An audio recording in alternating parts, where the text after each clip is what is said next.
Hey, WeatherBrains episode number 518 for December 21st, the Christmas edition of this program. It's the pre-show. The pre-show.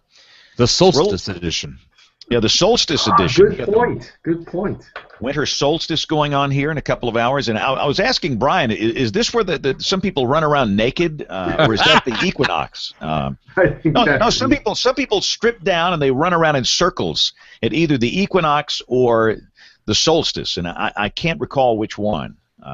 So we'll have to find out. We'll find out what they do in Oklahoma. Rick, have you been running around naked with the solstice? Sorry, boy.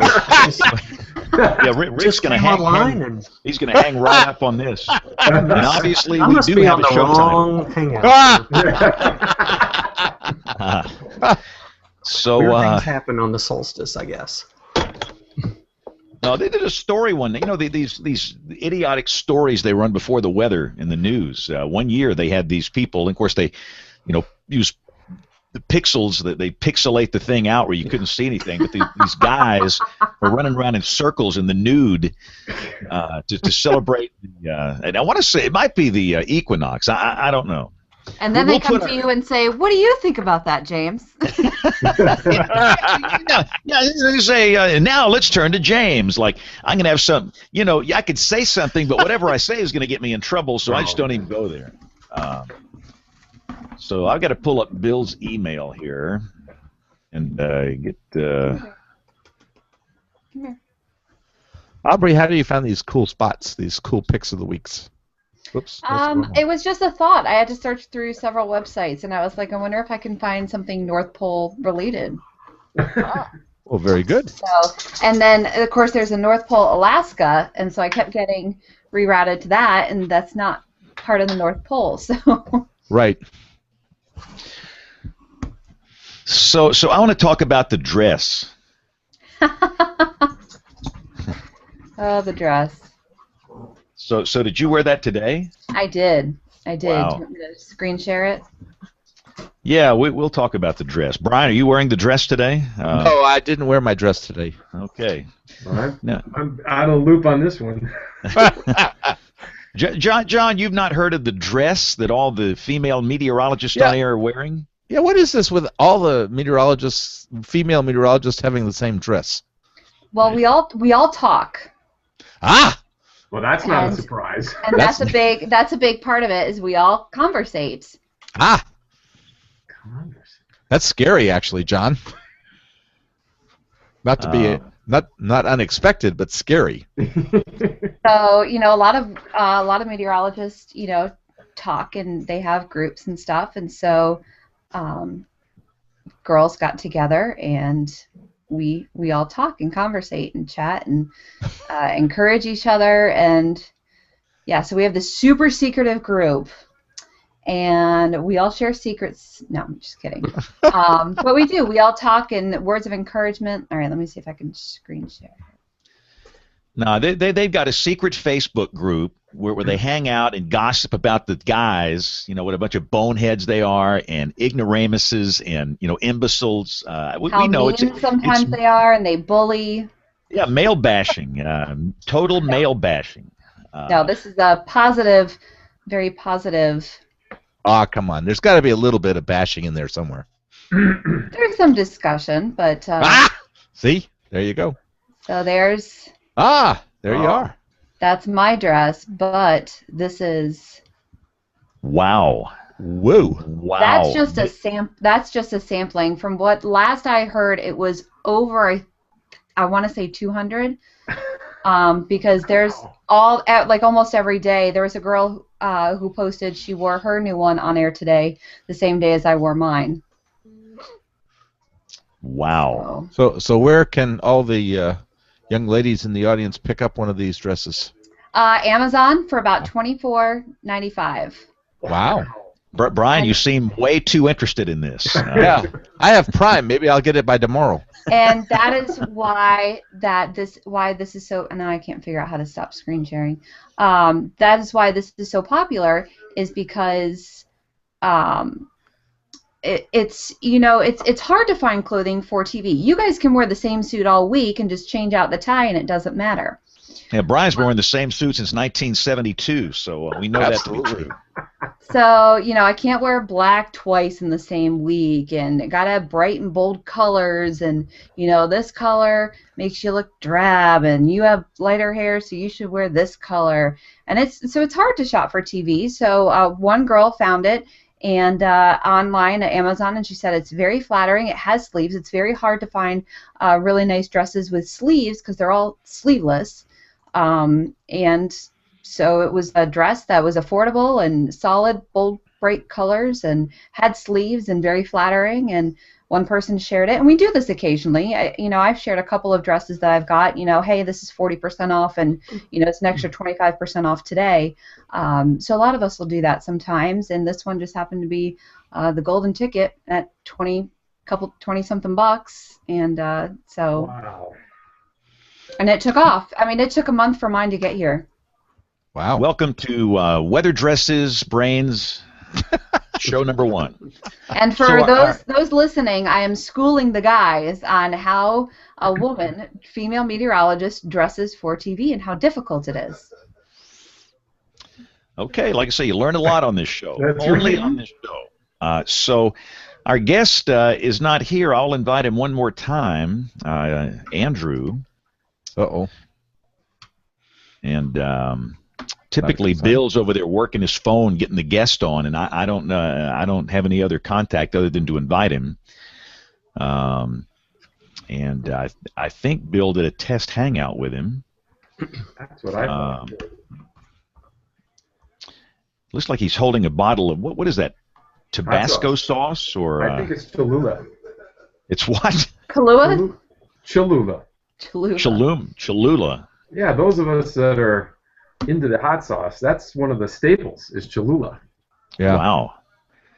So when I get into some really hot stuff, little beads of sweat start to pop up here when you got no hair. So is that kind of hot stuff, really hot, where it makes the sweat Cholula's pop? not that hot. I was actually, before we started tonight, I was looking at my selection in the fridge, and there was stuff that I brought out Saturday night for a meal, and I got pretty sweaty from it. It was about 10,000 Scoville units. So it's actually rated. Okay. Now, did you see where Andrew just circled me on Google Plus? Apparently, he's trying, but he doesn't know how to get the invitation. Brian said it came in a different way tonight. It came in by email. Yeah, mine came in by email. It didn't come in when I was on. Yeah. When I get these things, like my app goes off on the phone, and then on the computer, I get a little pop-up thing that comes up saying that blah blah blah has invited you to a hangout. The pop-up didn't come on my Google Hangout page. It has in the past. I was just waiting for the email. So what we're going to do here is just go ahead and start the show, and that we've got we're under time restraints. See, Rick's got to leave in 1 hour. I am the lead in the newscast because of weather down here, so we got to get this sucker started. And if he makes it, he makes it. And if he doesn't, we'll reschedule him.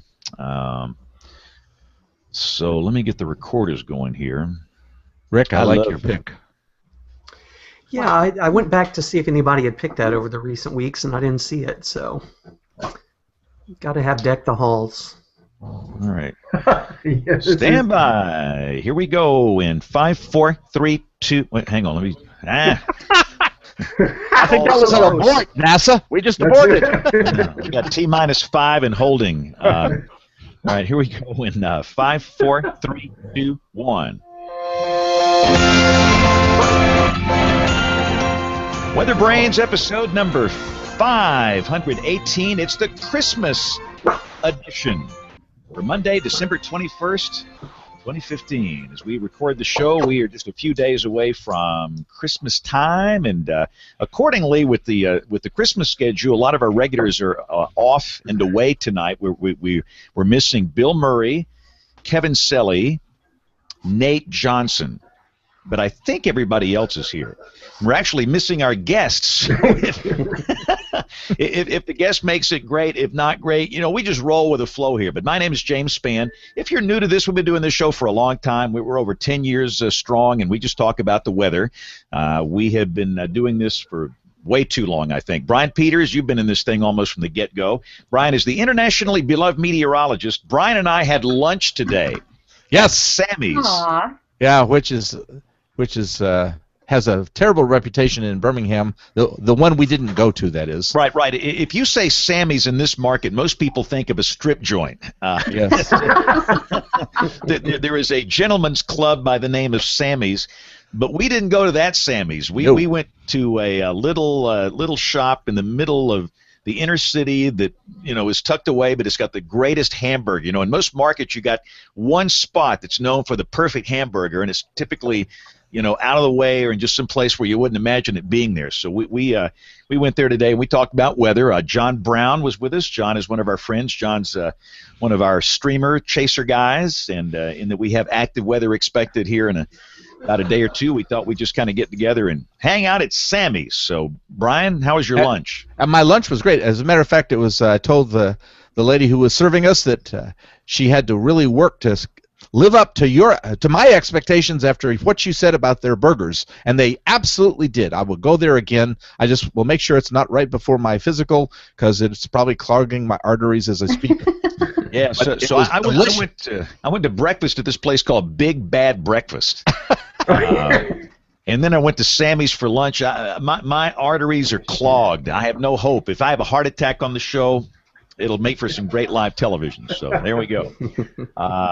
We've got Rick Smith, who is the warning coordination meteorologist for the National Weather Service in Norman, Oklahoma. So is it going to snow out there early next week, Rick? What's the story?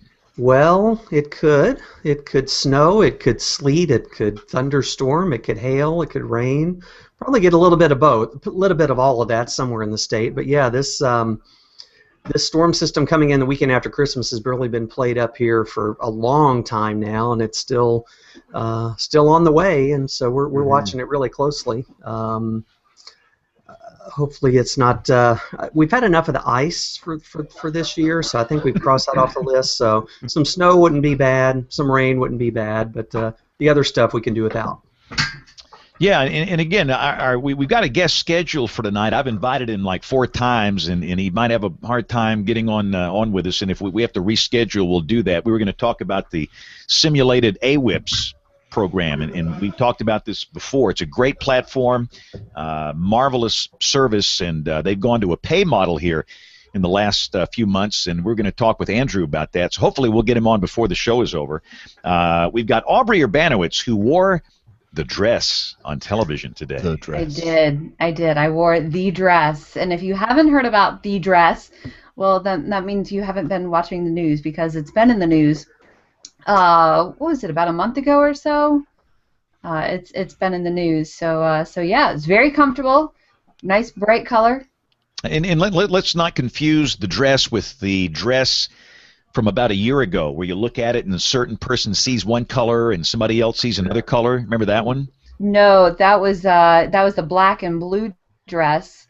This would be this dress, which is about $24.95 from Amazon. You can see that's actually a large group of female meteorologists from some of the girls that we talked to. We have a nice little group, and I'll see if I can share mine real quick. And mine was a nice bright pinkish red color, and it took about a month to come in, because we have saturated the market with the dresses, and so now we all of us that have ordered, and I ordered a second one, now have to wait over a month to get it in. You wore it so well. Now, for a minute, and for those listening, Aubrey was doing a screen share on Facebook. I was hoping that just for a minute we get a glimpse of this super secret female broadcast meteorology group where they bash men all day and talk about clothes. But I didn't see it.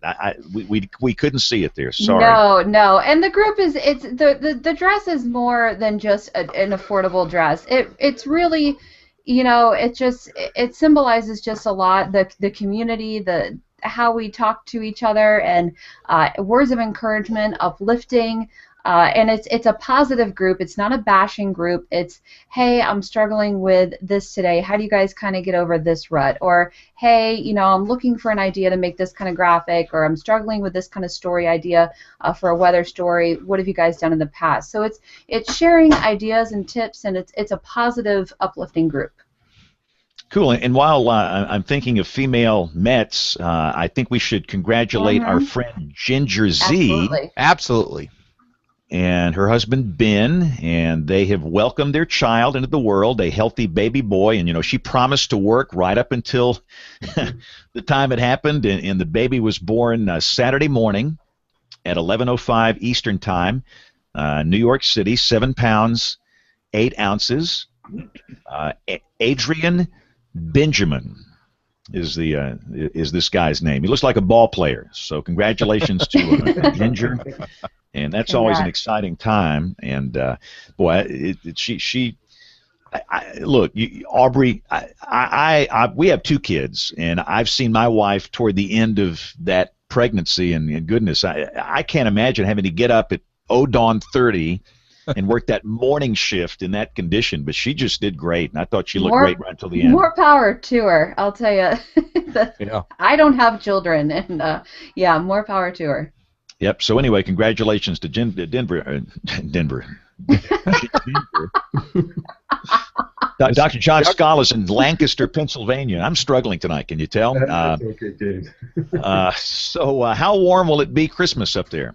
You know, the day before Christmas is when we're going to get it. We should blow away the record. I think 70 is probably not out of the realm of possibility on Christmas Eve.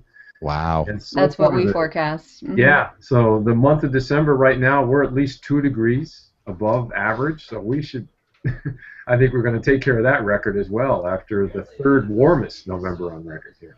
And since we don't have, apparently, we're not going to be able to get our guest on tonight. I've invited him 6 times now with no luck. So typically Bill Murray works the phone and, you know, works the whole thing out with him. But Bill's at some Oregon Ducks basketball game tonight, so we will reschedule Andrew and get him back on here. But since it's just us, we got time to talk about the weather, which is kind of exciting. And John, and again, maybe we should hold this for the email, but there was an interesting question about El Nino and the following, spring and summer. But let's just talk about where we are right now. And, you know, everybody's focused on this, El Nino Southern Oscillation phase where we are. But, John, you wrote an interesting response, I think, to an email. Let's not forget the Arctic Oscillation. What say you on that? Yeah, exactly, James. Let me bring this up. I want to screen share with you this hemispheric view. Let's pull this up. This is an IR image. We're going to loop it. And this is showing this tremendous feed of subtropical moisture coming in from the Pacific right across Mexico and feeding the storms, James, that you're talking about right now, coming in across southern Louisiana, where there's been some wind events there. But this is going to be percolating tomorrow as well. So in your CWA, there's possibility of some storms. This is a very mild pattern. So we continue to build a trough out west, and those of us in the eastern third of the United States just don't even know what ice looks like unless it comes out of the fridge. We haven't seen a thing. So, in answer to your question, we don't want to forget about the Arctic oscillation here as well. Certainly the El Nino is in the top 3 in the last 60 years since we've been using the Toga array out in the Pacific to look at sea surface temperature anomalies. But what's really striking is how positive the Arctic oscillation is. When that happens, you're containing all the cold air up into the Arctic. It's pretty strong jet. The Arctic jet's pretty strong. So you're just going to continue to refrigerate that air mass well to the north. We are finally seeing some development of snow across Canada. So it's been building south a little bit. But this heat that keeps being driven north is probably going to take care of that for a little bit. So we're still looking at very mild air in the east. Yeah, I've got an AO screen share. Oh, yeah, great. European here. And, boy, that thing is strongly, strongly positive right now. Wow. Right, so you've got this strong AO, positive AO, plus one of the top 3 El Ninos. That just kind of begs the question, doesn't it? Yeah, there's no hope for the people that love ice. And again, here we are at Christmas, and I saw a tweet from our friend Gary, the MIC at Philadelphia, and I think he's forecasting 74 Yeah. Wow. Christmas Eve. Woo. Yeah, Christmas Eve is going to be. In fact, you know what? Looking at the forecast in Tucson, Arizona, I was doing this evening as well. It's going to be warmer in Harrisburg than it will be in Tucson the next few days. Goodness gracious! Amazing. And so we've got this blowtorch coming on here. In fact, I'm going to do a screen share. What we're doing here is basically a long weather roundup here. So bear with us. We're going to go around the horn and kind of talk about everybody's respective weather. I was going to walk you through these convective outlooks. And where we are, it's not that odd to have severe weather in November, December. But again, that's where we are tonight. And again, we're recording the show on December 21st. There's a marginal severe weather risk for parts of the Gulf Coast region. That's closer to where you've got that instability. And then day two, and Kevin is not on tonight. Kevin Selly is out. You've got the slight risk over Texas, Oklahoma, and western Arkansas, and then a marginal risk eastward along the Gulf Coast. And the day that many of us are concerned about in my market is day three, which is Wednesday, and this is December 23rd. And on the day three now, there's a slight risk for my market in points west and a marginal risk up to Indianapolis. And there is some great concern that this could be a little more than that, and I wouldn't be shocked if tonight at midnight when the day two comes out, it will be upgraded to maybe a moderate or at least an expanded slight. And we were looking at some of the historic events here the week of Christmas, and I want to say, Brian Peters, you're my guy on this. 39 tornadoes, I think, the week of Christmas since 1950 in my state. I think that sounds right. In fact, I'll do a screen share here. Texas leads the way.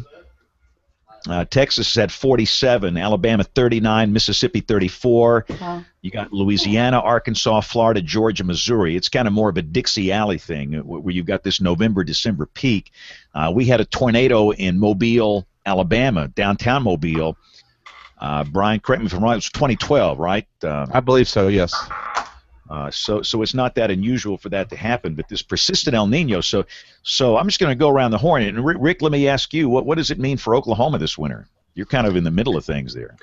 Well, so far it's meant still kind of mild here. We've yet to have a real deep intrusion of Arctic air. I mean, we had an ice storm event around Thanksgiving weekend. Yeah. But we were just, teetering around 28, 29 degrees where it was the most severe. We haven't really had a lot of really cold weather. We're going to be in the 60s the rest of the week. We're not going to be as warm as you guys are over in Aubrey and John's neck of the woods, but we're going to be up in the 60s through the end of the week.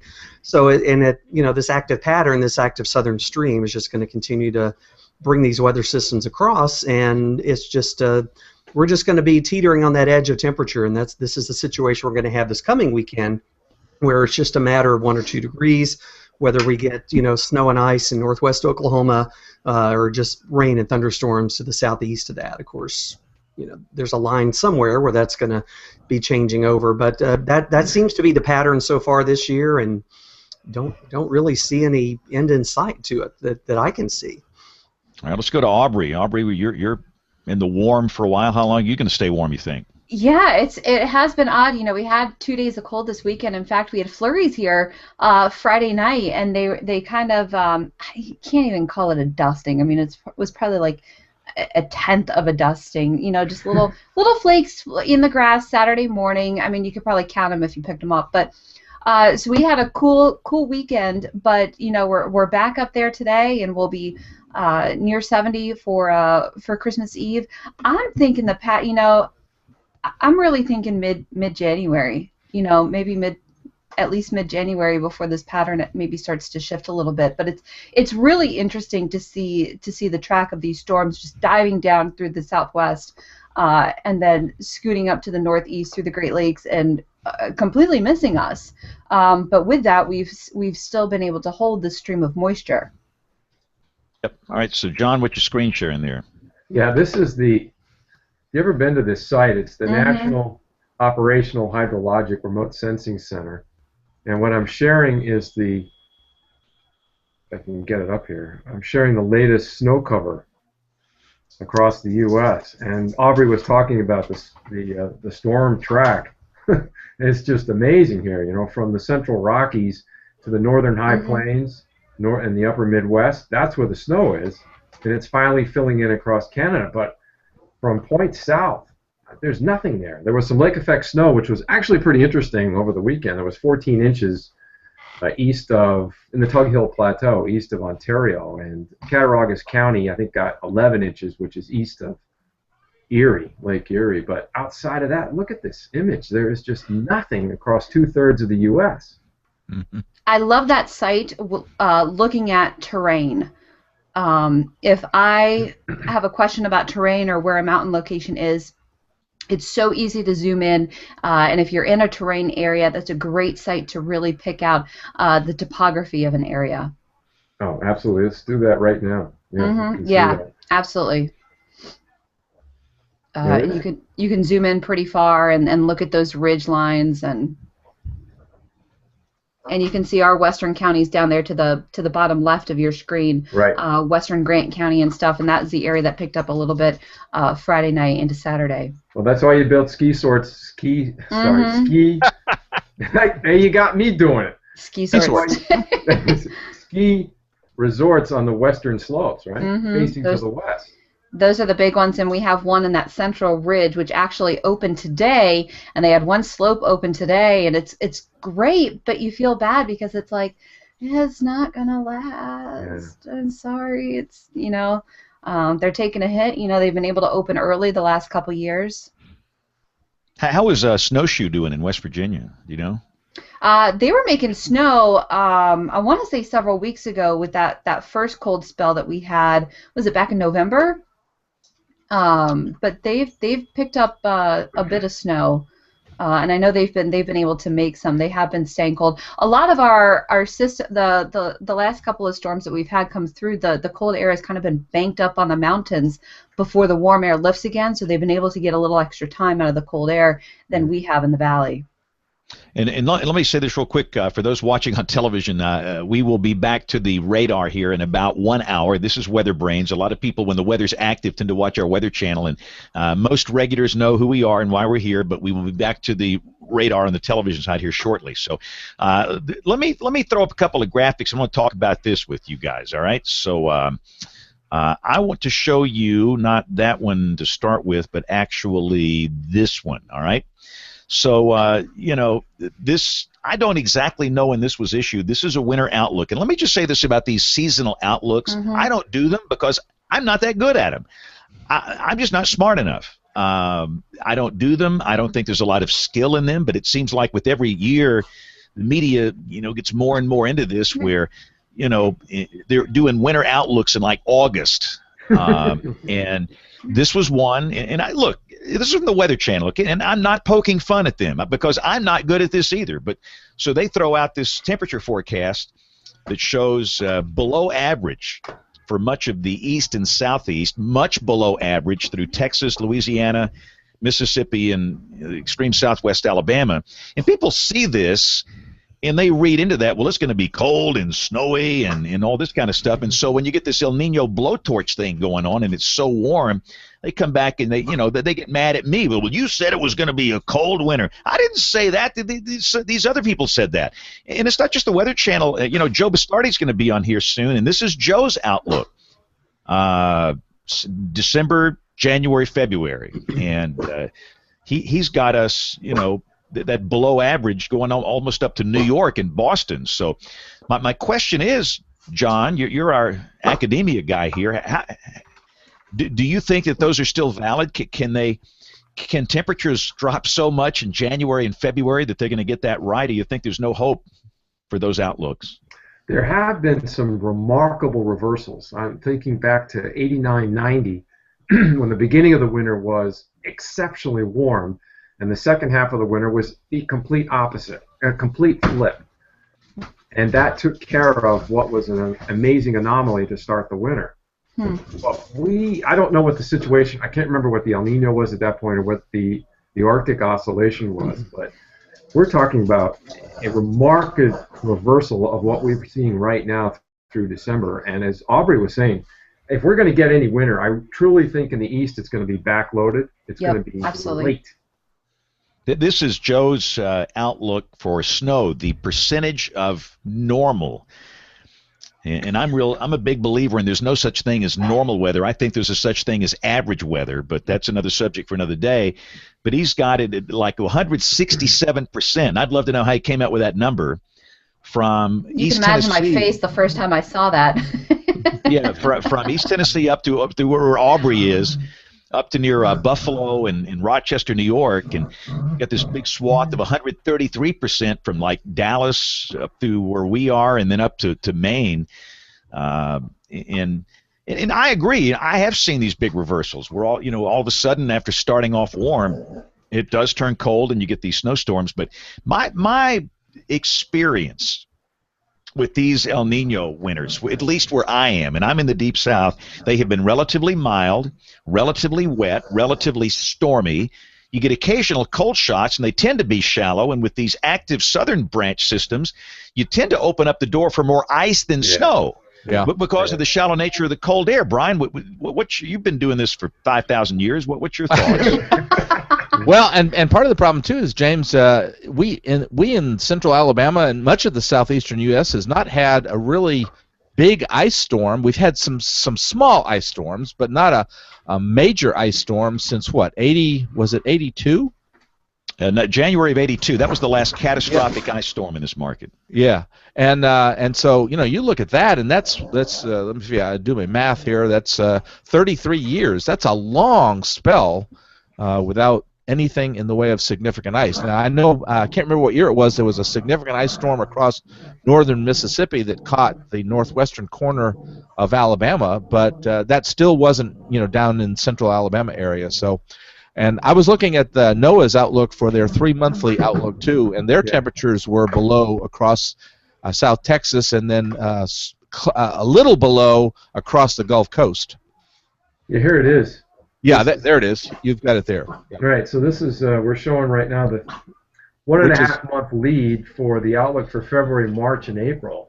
Right, and that's not exactly the same look or pattern that the other ones that James was showing has. At least the one from NOAA is a little bit more accurate in terms of the warmth across New England and down into the mid-Atlantic states. So the question for you guys is, are these seasonal outlooks really worth anything? Who uses them, and why do we do them? Well, I got to tell you, James, when we put it on the air and put it on the webpage, first of all, we are asked, I get emails from people, when are you going to do your outlook? Months in advance. In August, the emails right, start. Exactly. And then when we put it on the webpage, it's the #1 hit on the webpage. So people want this. I don't know how much accuracy there is in it. We're really just talking about how are we going to do relative to climatology. What do people do with it, though? I mean, do they just want to know, just out of curiosity? It's like, is there any actionable information there that you can, well, I'm going to do something different because John says we're going to have warmer than normal. You know what I mean? Yeah. What do people do with this? I'm just curious. I don't know. Well, I could see where utilities might try to factor that in, but still, I don't think the accuracy is there to where you'd want to make decisions on that kind of information. Or even with commodities and agriculture, it's, I know they use those kind of forecasts for that, but how the accuracy, that's something I've always, wondered too, is. Yeah, and I just don't think the accuracy is there. But so I wrote in August, I don't like seasonal outlooks. I'm not good at them. I don't try. But typically El Nino winters have been kind of mild and wet and stormy and all the things I just said. And so here we are with this warm December. And goodness, all these attacks saying, well, you said it was going to be cold and snowy this winter. I didn't say that. I mean, I don't know where they're getting this stuff. Are they reading the almanac, or I don't understand that. And I have seen some local guys. They promoted that they're going to premiere their winter outlook on Friday, blah blah blah blah blah. Sometime in it's always during the November ratings, by the way, which is a ratings trick. And they hype this thing up, and they get on the air and they do their winter outlook. And like Rick says, let's say we were good with it. What exactly are you going to do with the information? I don't know. It's just my advice. You've heard me say this a lot of times years ago. Tell them what you know and don't tell them what you don't know. I'm just not that good at it. We'll let Bastardi come on the show here. He's on here in a few weeks, and he can address this because this is his thing. He's really into this, and I think he's pretty good at it. But again, even with Joe, you're going to foul this thing up from time to time. So James, it sounds like you're getting into a little bit of they said we're going to have a cold and snowy winter. Well, who's they? Well, somebody heard a forecast somewhere that they latched onto for whatever reason, and it's just like, well, you then we all get lumped together. We all screwed up. We all blew it because somebody out there said it was going to be a cold and snowy winter in Alabama, and it was you, and all of us said it. When one person says it, so. But it's just like there's some this magical entity out there in space. They're the ones that do all this, and we're just repeating what they say, which is. Well, you know who the strange. magical weather entity is. We all know that. So anyway, I just wanted to. So looking at next year. John, you did some research on what might happen in the spring and summer following an El Nino phase like this. Well, right now it looks like the El Nino is probably near its peak, but it's at this point anticipated that it will hold, strong to where it is right now through the winter, and then perhaps getting back towards neutral by next summer. But the condition that's in place right now, for all intents and purposes, is here for several months. John, what do you think about the hurricane season for the summer of 16? Wow, that's a really good question. We're just talking between us on the show here and our friends. I mean, we're not doing seasonal outlooks. We're just throwing out and a few thousand listeners. Yeah. Even before we get there, what about the severe weather season? Severe weather season. Just looking at some of the numbers for this year that's ending up, and Rick, correct me if I'm wrong, but are we at the lowest number of fatalities in decades? I think we are. Knock on wood, and if we get through the next week, I think if we closed out 2015 right now, I think we would be at the record lowest number of fatalities. We would. I've been keeping up state records since, with the help of SPC, since now. Oops. Hello. Hello. Oh boy, you know what that means, Brian. Have you tried turning it off and on again, off and on again, off and on again?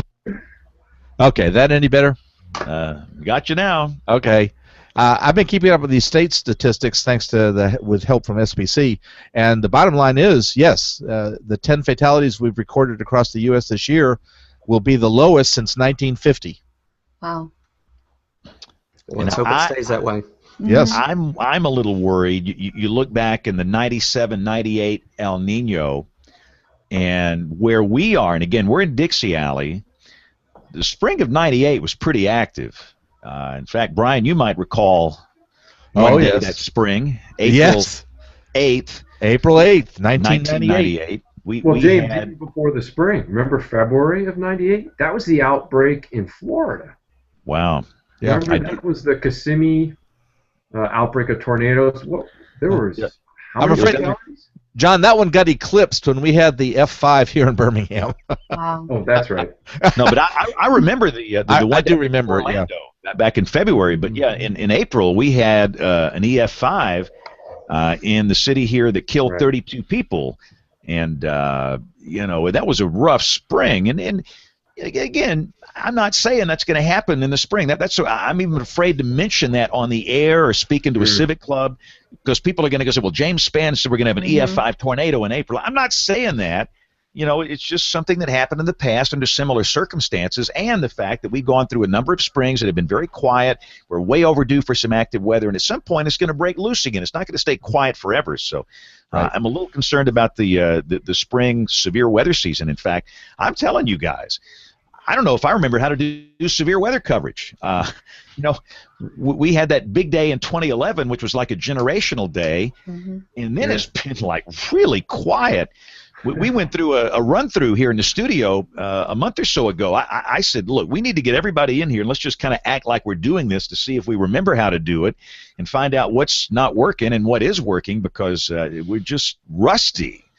But I have a funny feeling we might be Practicing jumping right back into it day after tomorrow. So what's your torque on Wednesday? I'm gonna poke the bear. His head's going to explode. Everybody step back. Is there a sound effect for that or something? A horn? I need a big growl, like a siren? Something? I'm doing a screen share with the STP, which of course is the standard within the Weather Enterprise. Right. And that's pretty this is valid Wednesday evening at 6 o'clock Central Time. Again, this is December 23rd, and you've got those STP values are in excess of 5 units. That's got my attention. Yes. And that's a big red flag. In fact, you can play this whole game here. You can look at the EHI, the 0 to 1 kilometer, and those values are sky high. Wow. And we've got surface-based CAPE values here in excess of 2,200 joules per kilogram with this, and it's pretty nasty. And this is an interesting graphic. This is it's got the surface-based CAPE down underneath that, and you've got the crossover. So you got the red barbs here. That's the 10-meter winds. Then you got the low-level jet, the 850, and then you got the 500, all in for each station there, or in these grid points. And that's creepy looking. I mean, you look at our state, the CAPE values are high. The turning is just tremendous. And do you have effective shear on there? What's the effective shear value? You got bulk shear. I can do 0 to 6 bulk shear, and again, those red units are in excess of 80 knots up and through here. Wow. So and again, that's 0 to 6. The 0 to 1, and this is 0 to 1 EHI, and that's pretty nasty looking. So, and the problem we have is how do you present this? And it's an age-old problem for television meteorologists. Here we are at Christmas, and this is a hard time to reach people. We've got a lot of people that are traveling, a lot of people that are in town that normally would not be here, that don't understand tornadoes, and there's a real fine line between hitting it too hard and not hitting it hard enough. Rick, you've been down this path. You know how hard this is. It's hard. Oh yeah, and then I'm just looking at that, just thinking, oh my gosh, that's Christmas. It's Christmas Eve or the day before Christmas Eve, and just what you exactly said. People traveling, people are out of touch, people are not on their routine news watching schedule. Maybe those are the things I worry about. And how do you get to those people? And like you said, how do you get to them without freaking them out too much, but you want to convey the what could happen. It's tough. I don't envy anybody's job in that situation, but gosh, it's I grew up in that area. There's the bullseye of all of that is like, well, I don't know, it looks like it's near Oxford, just about 30 minutes from where I grew up. And I know that December is, tornado season is January 1st through December 31st in that part of the country. So, it's scary. I was going to say, reaching people. This is interesting. I was sitting in a restaurant today with Brian and John Brown, and right before that, I had shared basically that graphic, a graphic of the projected STP, and then a link to a long discussion that I wrote about it on Facebook. And I'm doing a screen share. Can you guys see how many people that post reached? Yeah. Yeah. That's basically 750,000. Look at how many shares you have. Yeah. Right. The number of shares is 5,538. Wow. And so that is a reminder. That's good. That you can use social media in a positive way, and this is a way I can reach 730,000 people through that one post, and hopefully they clicked through and read the discussion that talked about uncertainty and the modes of severe weather and the timing and the details. And I think most of them would do that. So the interest is great. And again, that's a reminder that social media it can be a good thing. I know it drives Kevin Selly crazy, but it worked, and I pushed the information out on the other platforms. And tonight we're going to go live on Facebook, and we'll talk about it there. I'm going to do a Snapchat story tonight. I'll be able to reach people between the ages of 15 and 20 that I would never reach using Facebook. And these are folks that don't watch television news, and so that is one thing that we didn't have. Uh-oh. Well, we've lost James for a minute. All right. But I'm showing a screen share of the current radar. Here we go. Oh, you're back. Yeah, I'm back. Yeah, what you got, John? Oh, this is a screen share from, I think it's slide L. So we're looking at a line of storms moving across southern, southeastern Louisiana. This is the precursor to what we're talking about. Yep. Yeah, so what we're going to do here, we're going to take a break. We're going to hit the recorded segments. We're going to do Professor Peters. We'll do Tony Rice. We'll come back with the email segment. We'll do Picks of the Week. We've been doing Weather Roundup for the last 30 minutes, but it's very interesting right now. So we will be right back with more as WeatherBrains rolls along. Do not go away. WeatherBrains 101 with Professor Peters. Anyone interested in weather and our atmosphere faces a big challenge due to the fact that air is invisible. Air responds much the same way a fluid such as the oceans respond, except that we just can't see it. That makes it tough to forecast what it is going to do. The Earth's atmosphere is that layer of gases surrounding the planet and held in place by the Earth's gravity. The atmosphere contains roughly 78.1% nitrogen, 20.9% oxygen, 0.9% argon, 0.04% carbon dioxide, trace amounts of other gases, and a varying amount of water vapor that averages around 1%. This mixture of gases is commonly referred to as air. The atmosphere acts as a shield to protect life on Earth by absorbing ultraviolet solar radiation and reducing temperature extremes between day and night. The atmosphere slowly becomes thinner and fades into space, so there's no definite boundary between the atmosphere and outer space. 3/4 of the atmosphere's mass is within about 7 miles of the planet's surface. In the United States, people who travel above an altitude of 50 statute miles are designated astronauts. An altitude of about 75 miles, or roughly 400,000 feet, marks the boundary where atmospheric effects become noticeable during re-entry. The atmosphere is characterized by a number of properties, including temperature, pressure, density, movement in 3 dimensions, and humidity. But I find it interesting that one of the smaller elements, water vapor, is one of the elements meteorologists spend a great deal of time trying to figure out. Now that certainly clouds the picture. Got a question about the weather?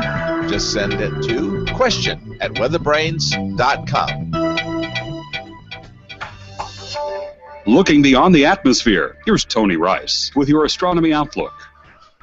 Shortly after this live WeatherBrains show wraps up for the week at 11:48 p.m. Eastern Time, the center of the sun's disk will be directly over the Tropic of Capricorn, just west of the coast of Australia.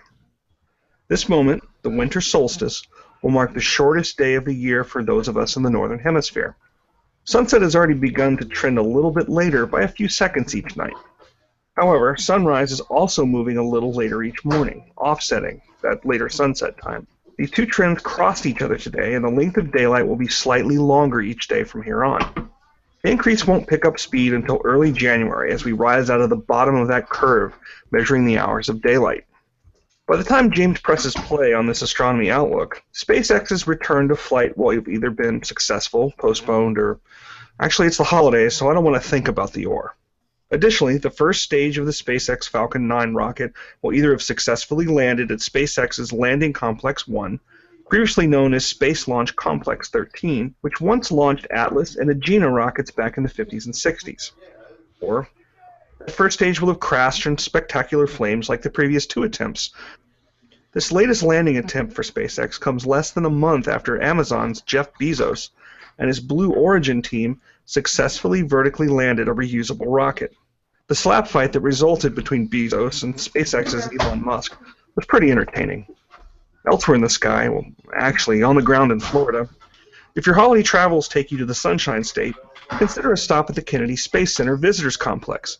Be sure to stay until dark. The Spirit of Exploration show turns a real Saturn 1B rocket into a giant video screen with a space and holiday-themed projection, which includes images of launches, video from the International Space Station, and what a future Mars colony might look like. The Visitor Complex's Holidays in Space event runs through January 3rd. That's your Astronomy Outlook. Follow me at RTP Hokie for more spacey stuff like this.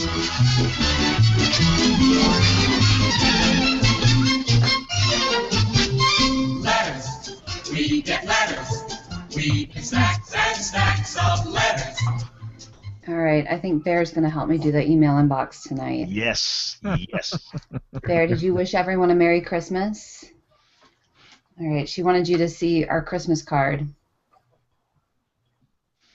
If you can see it.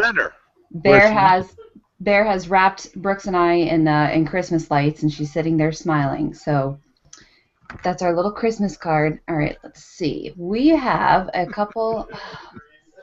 I got to get my engineer to work on this. Apparently my mouse dies every time I use Google Hangouts. Wow. So, all right, Dakota Hunter sent... While we're stalling, I got a song for you and Bear. Okay. This show is going right to the dogs. We're barking up the wrong tree. Ouch. Right, sorry. All right. Oh, hi, baby. Dakota Hunter says, hello, WeatherBrains. I'm a frequent listener and watcher of WeatherBrains. I can't always watch it live, but I watch the replay, and Dakota really loves the pre-show. Who can forget the I Can Only Hear Heaven Kevin. That's funny. See, we've all done it now tonight. That was a funny show. I think we're into too much eggnog here. That reminds me to get some. I might be an information technology major in college, but I've always had a fascination toward weather and nature, and WeatherBrains has helped my knowledge by listening every week, not just to the guests, but all of us regular panelists as well. So thank you so much, Dakota, from the lovely Buffalo, New York. And let's see if this will... Okay, this did go through. Gabriel, let's see. Kevin James, Gabriel. Thanks for the opportunity. I'm doing what I can to get into the field despite some other setbacks. So I think we had a conversation with him. So thank you very much. Jonathan Thompson, let's see. I just noticed that there is a new... Did we go over this last week, how the weather shapes are past, present, and future? No, that was this week. Jonathan said, I just noticed that there is a new weather book, unless somehow I missed it being mentioned on a previous WeatherBrains, how weather shapes our past, present, and future. The story of weather and humankind throughout the ages. So a new book. Has anyone heard it, read about it, read a review? Have not. I have not. There's so many, and there's so many good ones out there. And then Matthew Scheiss sent us 2 links from YouTube about Twisters, Nature, Fury, Part 1 and Part 2. Matt says Merry Christmas. And then Marcus Toops sent us another... Oh, and I didn't open this one. It's another Think Geek product. Let's see if we can get this to open. Let's see. It's wonderful. It's a Have You Tried Turning It On and Off Again mug. What did you say? Okay. Yeah, it's a bug. I got a screen share. Turning it off and on again, off and on again, off and on again. Oh, let me see it. Let me know if I do this right. Now Aubrey's sharing the Hangouts. So we're getting this is I'm seeing John and Aubrey's feed. Sorry. Can you see this? Nope. Nope. You're sharing the Hangout window. Oh man. You should have to and John's on there. How do I change it? Wonderful. How do I change it? I don't know how to change it. Bart right over my shoulder there. All Aubrey wants for Christmas is Google lessons. Here we go. I think I got it. How about that? All right. And it's only $10 and it's in stock. Have you tried turning it off and on again? So thank you, Marcus, for that lovely email. And if you have an email you would like to share with us, just send it to email@weatherbrains.com. You can also find us on the Facebook and the Twitter, but don't forget to send us your emails. Any guest suggestions, anything you like, you don't like about the show, you can go to weatherbrains.com and send us an email and tell us maybe a fun topic or maybe someone you would like to see on the show. And don't forget to go to weatherbrains.com, and then you can find us on Facebook and email. And Bear has her own Facebook. Just search for The Bear. I do the weather on 95.3, The Bear. That is a station in Tuscaloosa, Alabama. Country music station. Bama's best country, 95.3, The Bear. That's too bad because we're not country fans. Oh, thank you, honey. Oh. Did we're Bear just hardcore rock. Stick the tongue in your mouth there, Aubrey? No, she got me right here. Okay. I've had that happen over the years, and it just wasn't. Yeah, she'll get you. She'll get you up the nose, or yep. Yep. So Rick has got to leave here in just a second. So let's just go right to picks of the week. We don't have a fog bank tonight. And again, this is Christmas. Everybody's off, and we're going to reschedule Andrew. I invited him 6 times, and he couldn't see the invite. So when Bill's back on here, we'll get him back. But Rick's got to go in just a second. So Rick, let's do picks of the week. And what do you have for us this week? Well, I wish I could. I don't know if I could play it here or not. But no Christmas would be complete without the old school NOAA Weather Radio voice trying to sing "Deck the Halls." So, there's a YouTube link to that, and yeah, Christmas. It's not Christmas without that. So you got to check that out. I only wish that somebody, whoever did that, I wish they had done a whole album. You know, they could have done a lot more songs, and it's sad that we only have "Deck the Halls," but you know, maybe someday we can get the other ones. Totally forgot about that. That's awesome. Yeah, if you give me a second, I will make that happen before this show gets off. Got to hear just a little bit of it. Yeah, because I tend to be pretty good here. Surely there's an MP3 version. Oh, great! It says Sinclair web page blocked. Oh, they don't want you going to YouTube. You're doomed. Huh? Scrooge. Well, I went to this. Some download MP3, some kind of site. It looked kind of flaky anyway. Anyway, we'll get that on there maybe for next week. So, all right, Aubrey, what's your pick of the week? All right, my pick of the week is from a website called anthropolis.com. It is a cool website with some Arctic maps, and you can learn more about the Arctic, but also has current weather from Arctic locations. So in a couple locations in Nunavut, Canada, it is, -2 degrees Fahrenheit, -22 degrees Fahrenheit. We currently have light snow in one area with winds about 11.5 miles an hour. It's really, really cool. You can see Barrow, Alaska, and Norway, Greenland, Russia, all different places around the Arctic Circle. Awesome. All right, Dr. John, what's your pick of the week?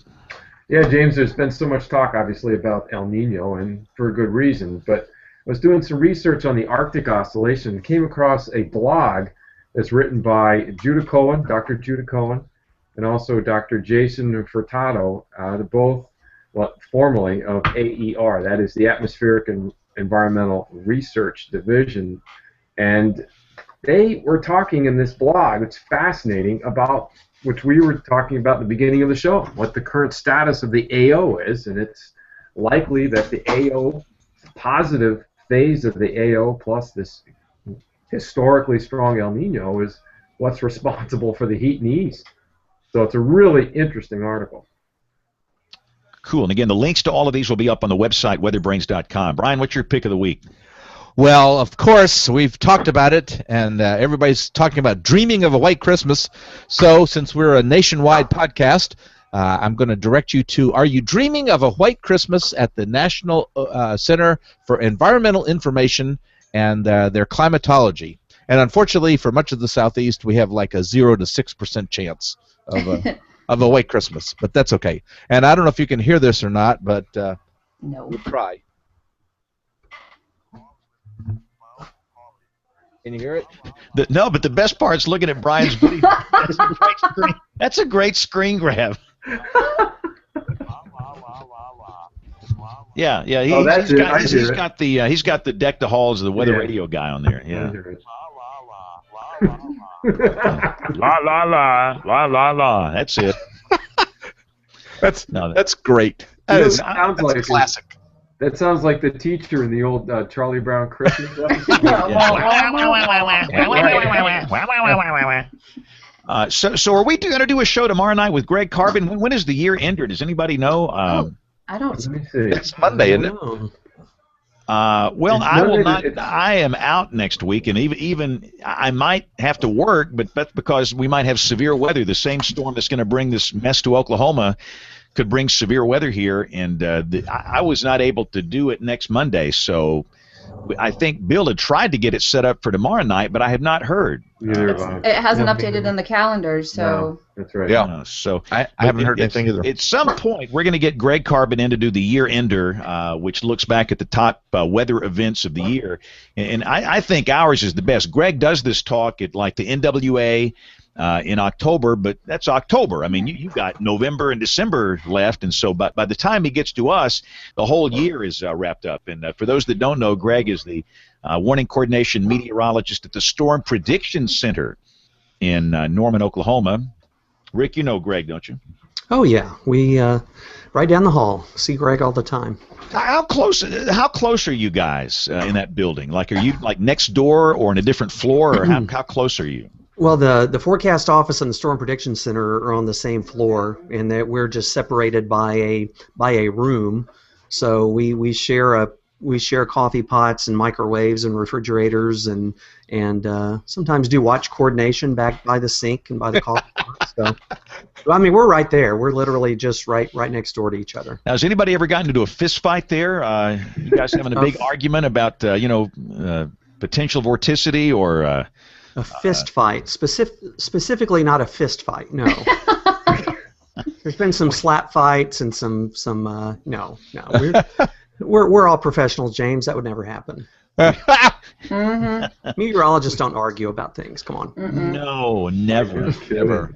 I'm trying to think if we've ever had any Mets in a fist fight. I bet you it's happened somewhere. We actually had one here in the city hall. Yeah, in Birmingham last week. The mayor, councilor, the mayor. Yeah, the mayor and a city councilman got into a fist fight. You just don't see that very often. So goodness. So, is everybody staying home for Christmas? Traveling? Before we go, what are y'all doing for Christmas? Home. Staying home. Christmas Working. Eve. I like my Christmas Eve. Christmas Eve is my holiday, so that's what we do. We watch White Christmas and yeah. Anybody have any memories of odd Christmas weather events in years past? Where we are, we had a tornado outbreak on Christmas Day 3 years ago. Had a tornado in downtown Mobile, and goodness, Brian, you've been here with me for a long time. We've had brutal cold. We had snow on Christmas Day. Mm-hmm. Not much, but or was it 2 or 3 years ago? Yeah. Yeah, there was a big argument in the office today about whether that was a white Christmas or not. I thought you retired, Brian. I thought what? I thought you retired from the weather service. Or you mean the office here at the TV station? Yeah. Charles was arguing with the rest of the news staff as to whether that was a white Christmas or not. No, we had no measurable snow on the snowboard at the airport. So it just happened to flake. We had flakes. Right. I came down on the side with Charles saying that no, that wasn't a white Christmas, because a classic white Christmas is there's snow on the ground and you have snow falling, and we didn't have both. Right, but a lot of our state did. I mean, in my place, it was just gorgeous. It was stunning, and I've lived here, since 1802 when I was born, and that was the first time that has ever happened. So that was fascinating. But yeah, we've had brutal cold, we've had severe weather, and I hope nothing bad happens Wednesday. That's Christmas Eve, December 23rd. Yeah. And, I'm telling you, we're still hurting from what happened here 4.5 years ago, where all these people died. And goodness gracious, to think that somebody, it's capable that somebody could lose their life, 2 days before Christmas in a weather event. That is unspeakable, unthinkable. And I've been thinking about that a lot today. What if it's a child? What if it's a mama, a daddy, a grand? It's going to be somebody. Every human life is precious, and we just got to do the right thing. And what I've tried to start thinking, in the last 4.5 years, not only do you have to get the physical science right, you got to get the social science right. And that's a whole new concept. And do you hit it too hard? Are we not hitting it hard enough? Are we communicating this right? There's still no right or wrong answer for a lot of this, but I'm trying to get the word out with being an alarmist. And one of the things I'm fighting in my old age, it's constant hype, from the networks. 80 million people are in the path, monster storm. That's on that thing every night. And I'm afraid people are becoming desensitized, and I'm trying to let them know that this could be a high-impact event. There's a real chance. This could be a really big deal, and you need to pay attention. But there's no need to be alarmed. Go to work, do whatever you're going to do, but just stay in touch with the weather. And the last thing you want is to have some type of tragic loss of life 2 days before Christmas. So that is our hope and prayer that this thing passes by. So, Rick, you staying at home? Are you going traveling? What's on your docket? Don't really have any travel plans. We may sneak over to Memphis sometime during the Christmas break here, but mainly just hanging around here and hopefully not going to work.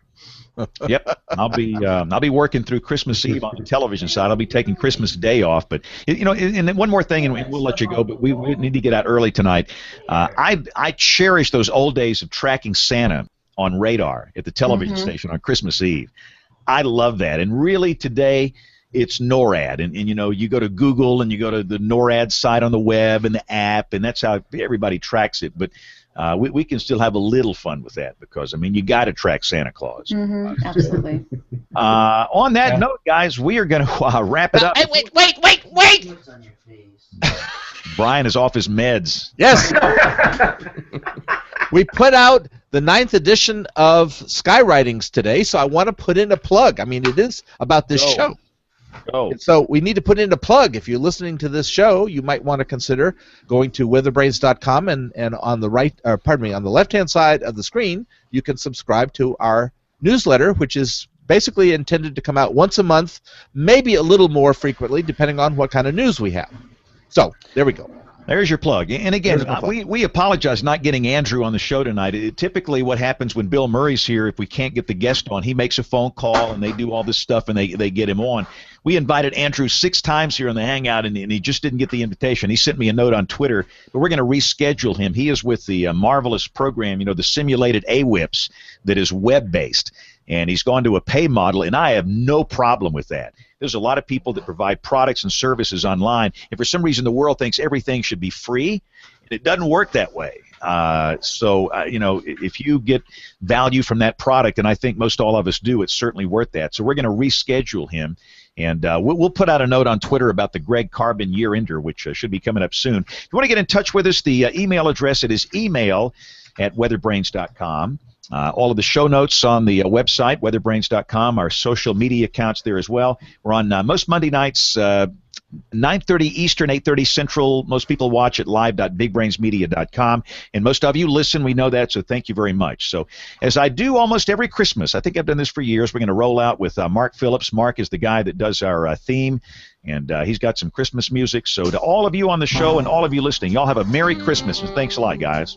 Merry Christmas. Merry Christmas.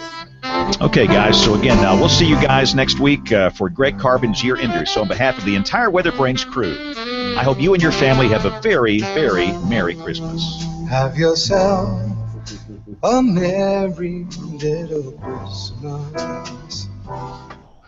Let your heart be light.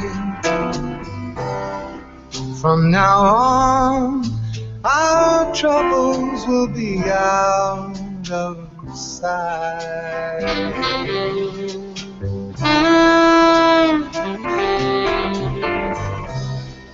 Have yourself a merry little Christmas. Make the Yuletide gay. From now on, our troubles will be miles away.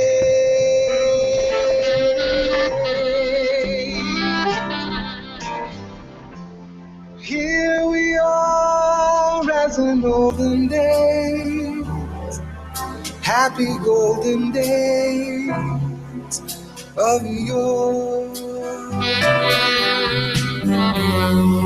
Faithful friends who are dear to us, gather near to us once more.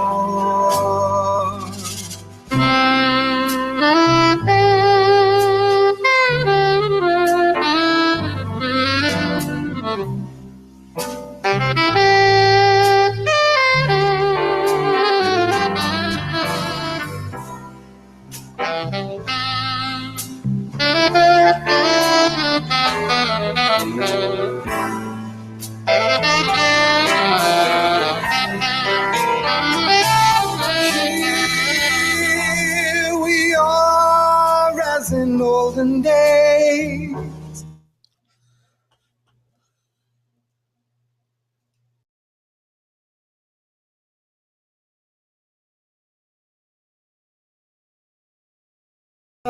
What dear to us, gather near to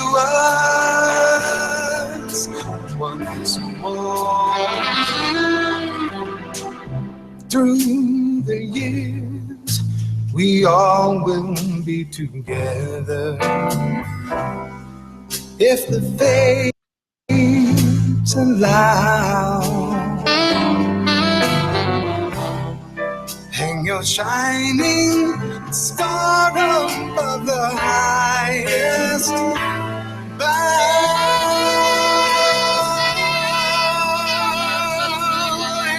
and have yourself a merry little Christmas.